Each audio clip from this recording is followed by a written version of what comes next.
সময় পরিবর্তন হয়েও লাভ হলো না।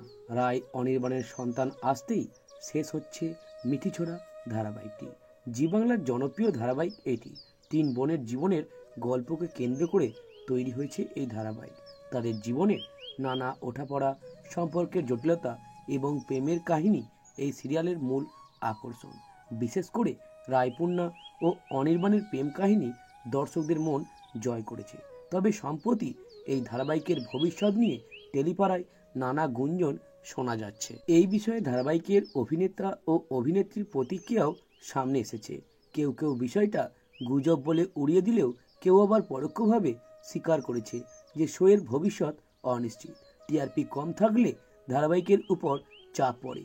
তবে চ্যানেলের পক্ষ থেকে এখনো পর্যন্ত কোনো আনুষ্ঠানিক ঘোষণা আসেনি। তবে ধারাবাহিকের আগামী প্রমোতে দেখা গেছে রায়পূর্ণা ও অনির্বাণ তাদের প্রথম সন্তানের প্রত্যাশায় রয়েছে। অন্যদিকে নীলু আবার ষড়যন্ত্র করেছে তাদের জীবনে নতুন ঝড় আনার, যা দর্শকদের মধ্যে উত্তেজনা বাড়িয়ে দিয়েছে। এই নতুন মোড়ে ধারাবাহিকটি বন্ধ হলে দর্শকদের জন্য তা হতাশাজনক হবে। তবে বর্তমানে পরিস্থিতিতে ধারাবাহিকটির ভবিষ্যৎ অনিশ্চিত বলেই মানছে তারা। অন্যদিকে জি বাংলায় নতুন 3টি ধারাবাহিক আসতে চলেছে।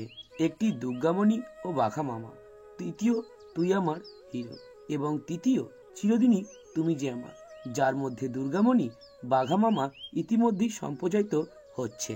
আর এই ধারাবাহিকটি হচ্ছে মিঠিঝোড়ার সম্প্রচারের টাইমে, তাই এবার বোঝাই যাচ্ছে যে সত্যি বন্ধ হতে চলেছে মিঠিঝোড়া ধারাবাহিকটি। তো বন্ধুরা, এ বিষয়ে তোমাদের কি মতামত অবশ্যই কমেন্ট করে জানাতে ভুলবে না।